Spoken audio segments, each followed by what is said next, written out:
Rosália, eu sou engenheira florestal pela Universidade Federal dos Vales do Jequitinhonha e Mucuri, sou mestre em produção vegetal pela mesma e estou me ingressando agora no doutorado sob a orientação do professor Alexandre Cristóforo, então apresentando o meu seminário 1, intitulado Reconstituição de Paleoambientes, uma abordagem multiproxy.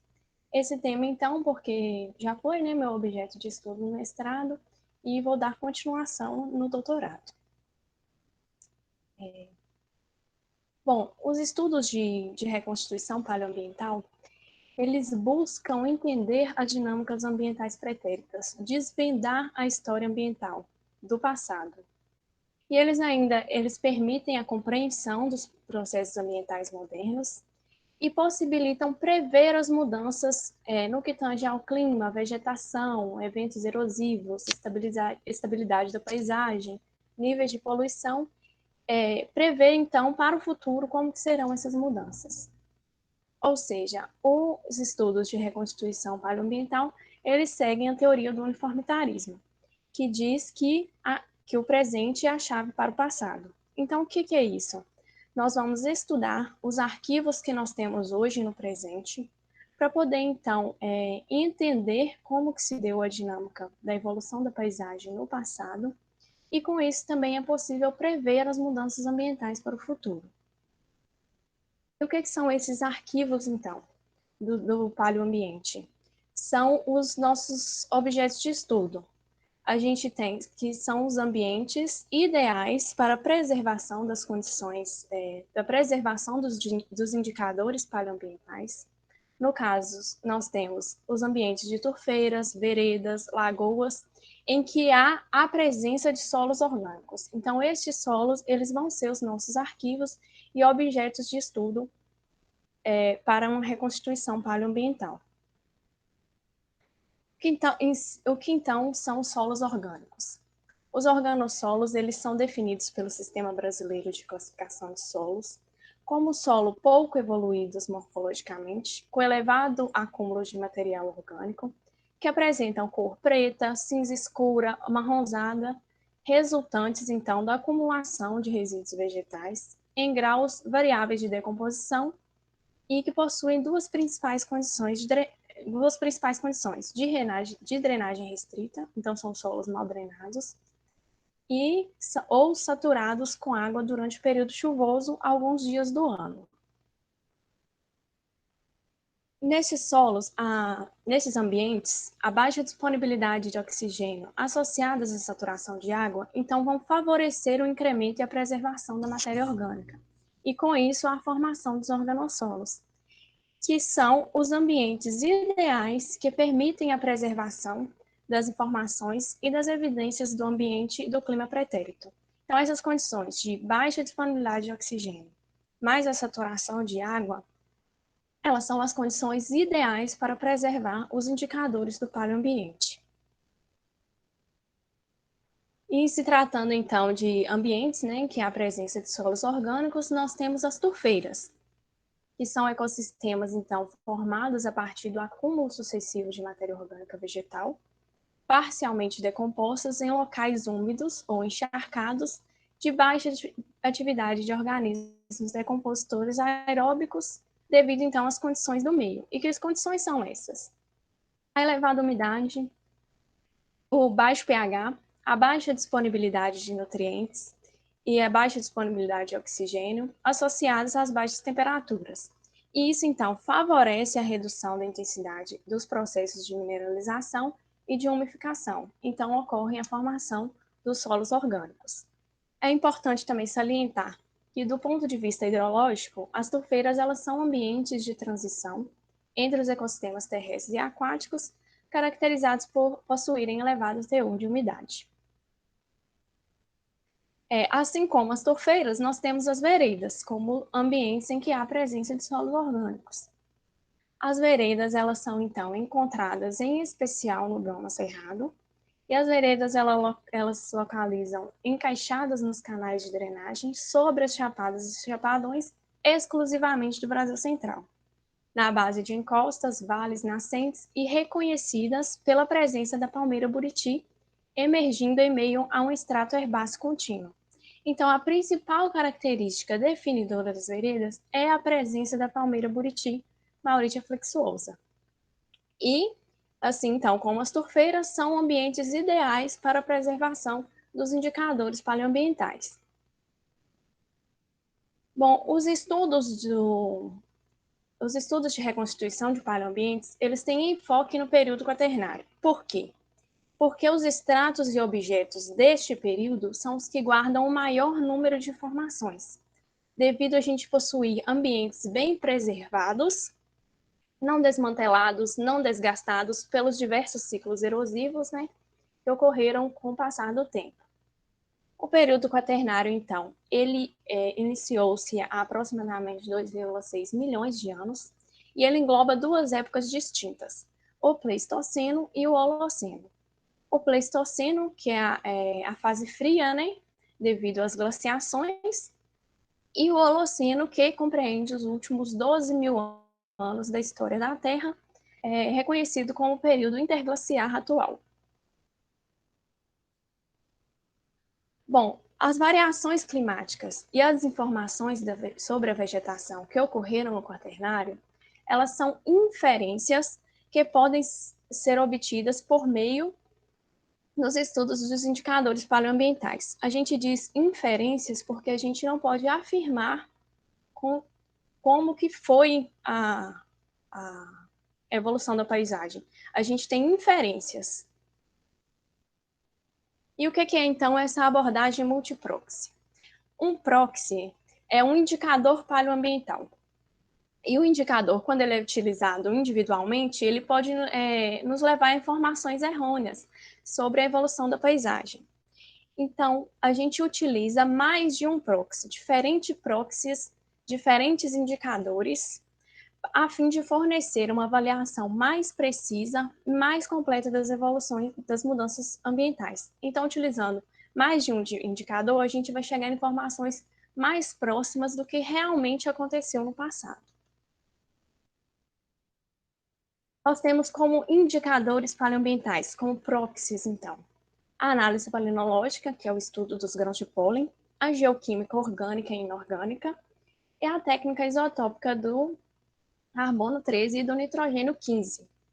E esses indicadores, quando utilizados em conjunto, eles vão permitir fazer a reconstituição da paleovegetação, do paleoambiente e do paleoclima de uma forma mais detalhada. Como que acontece, então, a coleta desse solo orgânico que vai ser os nossos arquivos? A gente fala que chama de testemunho o perfil do solo que a gente vai utilizar, porque ele guarda informações do passado, e por isso que a gente utiliza, então, esse termo. A coleta de solo, ela é feita, então, por um tubo de alumínio acoplado a um vibrotestemunhador, que vai fazer pequenas vibrações no solo e penetrar esse tubo. Esse tubo, quando ele atinge o substrato basal, a gente tampa a parte superior dele com uma tampa de PVC e, com a ajuda de uma roldana, a gente consegue, então, remover esse tubo. Tampa a parte inferior e conduz esse tubo para o laboratório.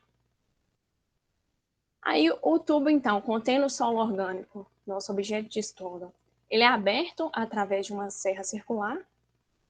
E o primeiro passo dos trabalhos de reconstituição paleoambiental, então, é fazer a descrição desse testemunho, fazer a estratigrafia, ou seja, nós vamos definir os horizontes e os estratos desse solo. Além disso, é feito visualmente, é definido visualmente os estágios de decomposição da matéria orgânica, a consistência desse material orgânico, a textura do constituinte mineral e as características preservadas. Se a presença de raiz fina, raiz média, fragmentos de caule e fragmentos de carvão, porque essas características elas vão apoiar o resultado das inferências. Por exemplo, se tem um fragmento de carvão, pode-se inferir, junto com as demais respostas dos demais indicadores, que ali houve a presença de uma queimada, na época de que se deu a sedimentação daquele solo. Aqui, na apresentação, eu vou utilizar sempre o mesmo exemplo, que é o desse testemunho, com 281 centímetros, que foi coletado, né, em uma vereda no Parque Nacional Grande Sertão Veredas. O segundo passo, então, que é feito nesses trabalhos, é a caracterização do solo, que é feita seguindo os testes de caracterização dos organossolos, descrito pelo Sistema Brasileiro de Classificação de Solos, em que se determina o teor de fibras, a cor em pirofosfato de sódio, o pH, a densidade do solo, a densidade da matéria orgânica, resíduo mínimo, conteúdo de água e mineral, e a escala de decomposição de Van Post. Por que que a gente faz isso? Porque o resultado dessas características, elas também vão apoiar o resultado dos indicadores paleoambientais. Então, nós temos como primeiro indicador a ser explicado aqui a palinologia. A palinologia, ela associada às datações, né, do solo, ela é uma das ferramentas mais utilizadas nesses estudos, e ela é a ciência, então, que estuda os grãos de pólen, esporos de pteridófitas e briófitas, cistos e diversas formas de vidas de algas e outros palinomorfos fossilizados. A gente tem, então, que em um determinado extrato sedimentar, esse extrato fornece um conjunto de palinomorfos que representam o ecossistema local e a vegetação da região de deposição na época em que se deu a sedimentação do solo. Então, aqui tentando ampliar, né, pegando o testemunho, tentando ampliar como se fosse um horizonte, um extrato desse solo, a gente tem dentro dele um conjunto de palinomorfos que foram preservados. E esse conjunto, então, é que vai indicar como que foi a vegetação na época em que se deu a formação daquele solo. Isso é possível porque os grãos de pólen, eles são específicos, ou seja, cada espécie ela tem o seu formato, a sua ornamentação de grão de pólen. Por isso que é possível, então, identificar de qual espécie, de qual família é aquele grão de pólen.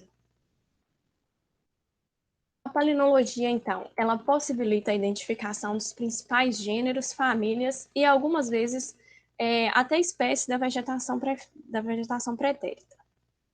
A identificação desses grãos, então, é feita utilizando metodologias de comparação com o laminário da Palinoteca. A gente tem lâminas, né, dos grãos de pólen de cada espécie, então é feita comparando. E também é possível fazer essa comparação através de atlas, que a gente tem as fotos, né, dos grãos de pólen de cada espécie, chaves de identificação, catálogos e diversos outros trabalhos. Como que é feita, então, a extração desse pólen do solo? Primeiro, faça a retirada dos restos vegetais em peneira. Adiciona-se ácido fluorídrico para a dissolução dos silicatos. Faz a cetólise, né, para fazer a dissolução de parte da matéria orgânica. Faz um banho de ultrassom e utiliza-se o sedimento retido, adicionando água glicerinada, centrifugando esse sedimento. Então, faça as lâminas de microscopia. Então, a gente identifica os grãos de pólen pelo microscópio e faz a contagem e a identificação dos táxons polínicos encontrados. Bom, a flora moderna é basicamente a mesma desde o início do Quaternário. Por isso que é possível, então, comparar os palinomorfos encontrados nesses solos, que estão ali por milhares de anos, porque a flora moderna é a mesma desde o início quaternário. Então, esses palinomorfos, eles são semelhantes aos atuais.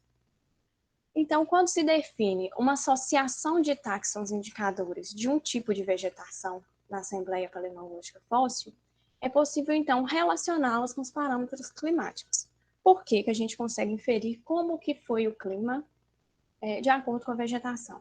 A vegetação ela é reflexo do clima, né? Então, se a gente encontra no extrato sedimentar táxons característicos de clima frio, infere-se que o clima naquela região, no período de formação daquele solo, tinha o clima mais frio. Como que funciona na prática? Eu vou dar alguns exemplos, utilizando fotos, né, dos grãos de pólen. O podocarpus, que é o pinheiro, né, e o Ilex, que é a erva mate, eles são táxons característicos de clima altimontano. Então, se a gente encontra grãos de pólen desses táxons no solo, a gente infere-se que naquela época o ambiente era mais frio. Nós temos os grãos de pólen de Cariocar brasiliense e de Trema, que são característicos do cerrado. Então, quando a gente encontra-se grande quantidade desses grãos de pólen em determinado extrato, a gente infere-se que o ambiente naquela época era mais quente. Grande indicador de vereda, então, né, quando a gente encontra muitos grãos de pólen em um determinado extrato de Mauritia flexuosa, a gente pode determinar que naquele momento houve o estabelecimento da vereda. Isso ainda pode ser apoiado se tiver a presença de grãos de pólen de Mauritiela armata, que também é uma palmeira comum encontrada nos ambientes de vereda. Os Chiris e a Cúfia, que são táxons característicos de campo rupestre, eles podem indicar condições de umidade, porque eles são encontrados em zonas úmidas tropicais e subtropicais. Nos estudos de paleologia, a gente também identifica as algas, porque elas funcionam como indicadores, né, de mudanças ambientais, como, por exemplo, o Botryococcus. Eles podem indicar mudanças na hidrologia. Identifica-se também os fungos, como, por exemplo, as gelazinósporas, elas podem indicar condições secas e ou presença de fogo. Então, se a gente encontra uma grande quantidade de gelazinósporas e ainda encontra visualmente fragmentos de carvão, infere-se que houve queimadas naquele local. A gente identifica os cistos de dinoflagelados também, como os spiniferites e os parvodinium, porque eles podem indicar presença de águas superficiais e quentes. Passando, então, para o segundo indicador, né, dos estudos de paleoambientes, a gente tem a composição isotópica, a determinação dos isótopos estáveis. O uso dos isótopos estáveis, eles fundamentam-se no fato de que a composição isotópica ela varia de forma previsível, conforme o elemento se movimenta pelo ecossistema. A gente tem que a composição isotópica do carbono e do nitrogênio, eles são bastante sensíveis às alterações do meio, né, das propriedades físicas, químicas e biológicas do meio. E com isso, então, é possível inferir sobre as mudanças na disponibilidade do elemento e identificar as diferentes fontes da matéria orgânica. Nós temos como isótopos estáveis, então, do carbono, o carbono 12, o leve, que representa 98,89% do total, e temos o carbono 13, que representa 1,11% do total. A composição isotópica, então, de um determinado elemento, ela é dada pela razão desses dois isótopos, do carbono 13 pelo carbono 12. E essa razão é o que pode indicar que tipo de vegetação que deu origem à matéria orgânica dos solos estudados, já que os seus valores são resultantes de como o produtor primário assimilou o CO2. Então, com isso, a gente pode inferir como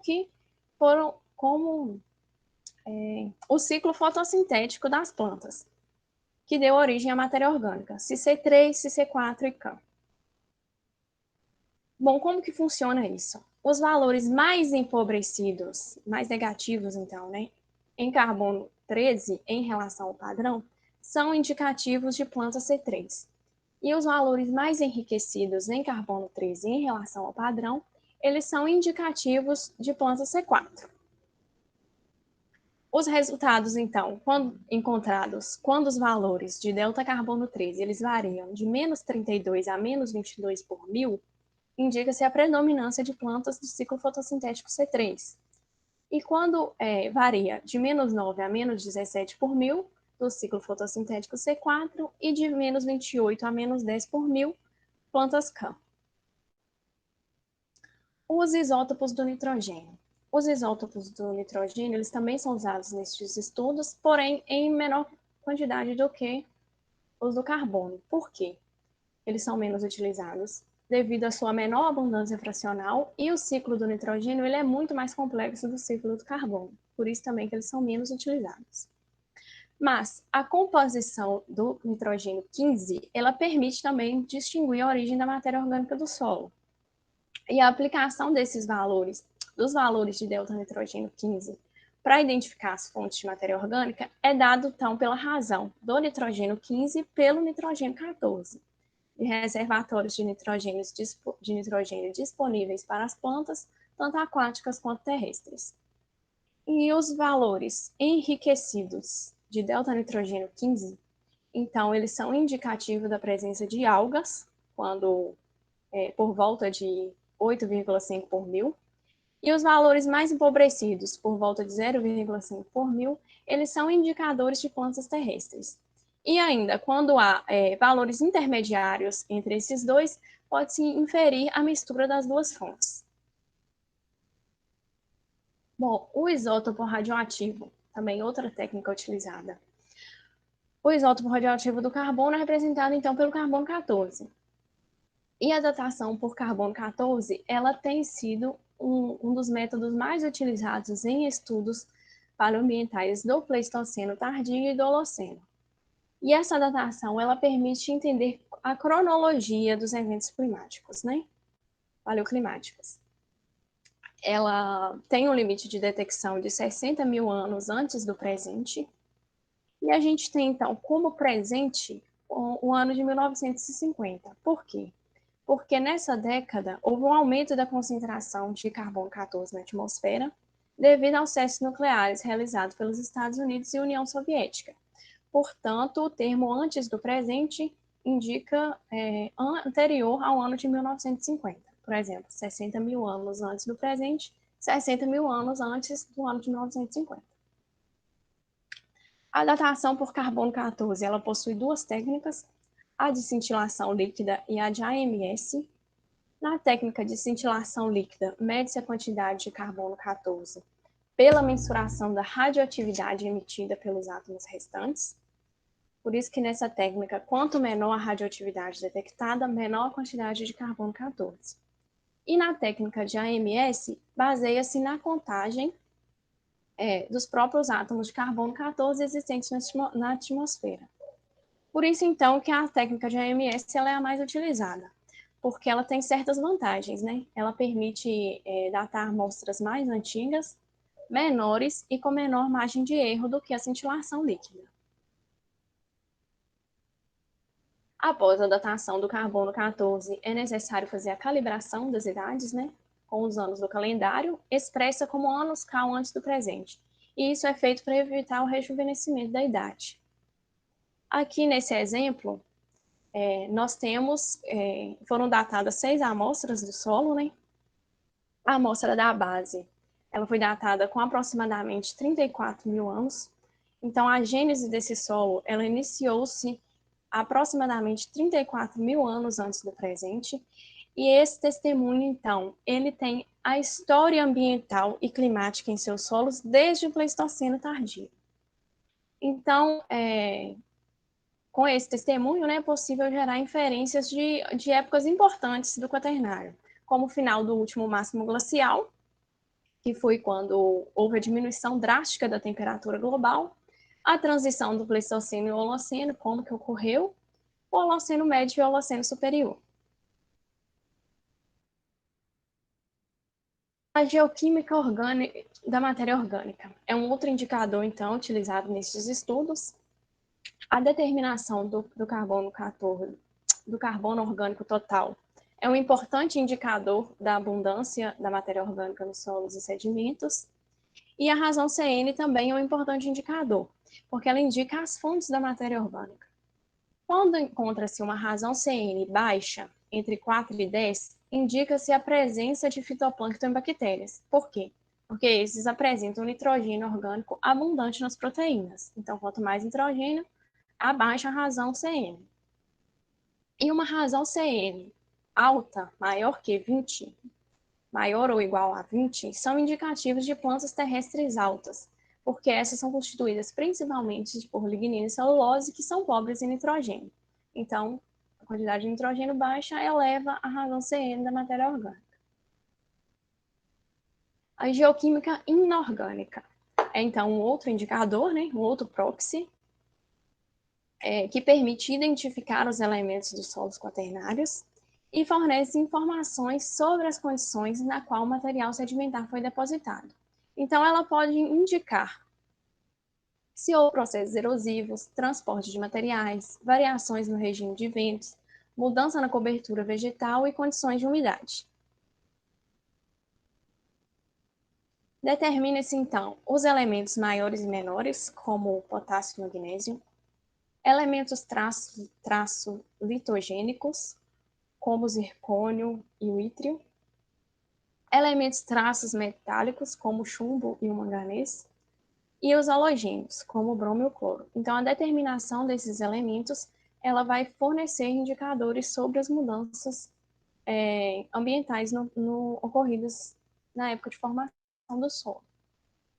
Como que é feita essa determinação? Então, a nível de curiosidade apenas, o carbono, o nitrogênio, o hidrogênio, o oxigênio e o enxofre, eles são determinados por um analisador elementar, como este da foto, e os demais elementos, eles são determinados por um espectrômetro de fluorescência de raio-x, como da segunda foto. Depois que determina-se esses elementos, a gente faz então os agrupamentos geoquímicos, a análise por componentes principais. Porque analisar individualmente cada elemento detectado é muito oneroso, né? Então, faço então o agrupamento desses elementos. Como, por exemplo, o bromo, representado aqui na componente 3. A gente sabe que ele tem como principal fonte os oceanos. Então, ele pode indicar atividades de circulação atmosféricas elevadas e ou momentos mais úmidos. E o ferro, como outro exemplo de como acontecem essas inferências, a gente tem que o ferro ele pode indicar elevadas flutuações do nível do lençol freático, sendo remobilizado sob condições anóxicas. Então, é assim que acontecem as inferências geradas pela determinação geoquímica. Neste mapa, então, finalizando então todos os indicadores que eu iria explicar, a gente vai passar por algumas informações a nível de curiosidade. Aqui nesse mapa, a gente tem a localização de 17 sítios onde foram desenvolvidos estudos de reconstituição paleoambiental. A gente verifica, então, que a maioria deles encontra-se no Cerrado, porque o Cerrado ele tem essas condições ideais, né? São onde a gente encontra os ambientes ideais para que preservam as características do passado. Aí a gente tem exemplos nesse mapa de estudos realizados em turfeiras, em veredas e em lagos e lagoas. Aqui neste outro mapa a gente também tem a localização de áreas, né, de trabalhos que tratam de reconstituição de paleoambientes. Esses aqui são exclusivos do Cerrado e são com uso em registro de veredas. Então, aqui a gente só tem a identificação e a localização de trabalhos que utilizaram veredas.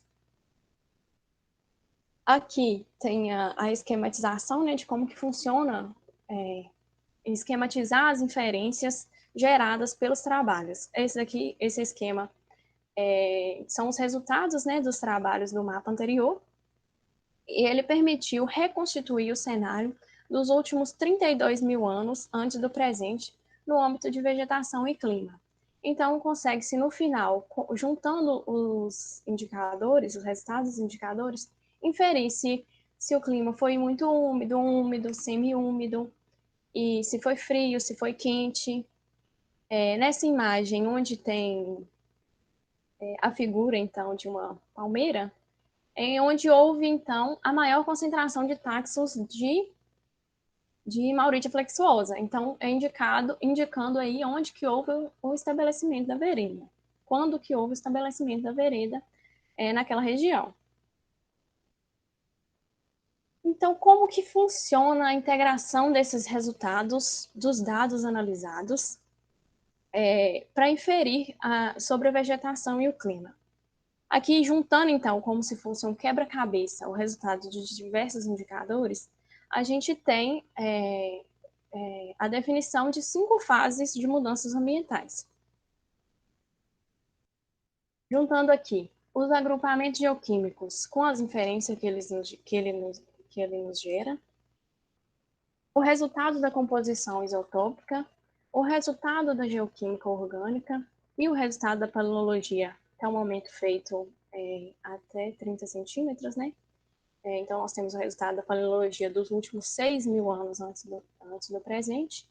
Então, juntando todas essas informações, a gente consegue definir as fases de mudanças ambientais, a cronologia das mudanças ambientais para aquela região dos últimos 34.000 anos. Considerações finais. Concluindo, então, né, nós temos que os solos eles podem ser considerados arquivos de mudanças paleoambientais e que a sua pedogênese, a sua formação, não é apenas um processo biogeoquímico, mas também um processo de registro de informações ambientais. Os indicadores paleoclimáticos, por si só, quando usados individualmente, eles podem apresentar incertezas, o que levaria a uma interpretação errônea de como que ocorreu os fatos. E com isso, para evitar, né, esses erros de interpretação, a gente utiliza os estudos de reconstituição do clima utilizando uma abordagem multiproxy. Por quê? Os diferentes proxies, então, eles se completam para fornecer uma avaliação mais precisa e completa das mudanças paleoambientais. Aqui nós temos algumas referências, né, que eu utilizei para a confecção da apresentação. Muito obrigada.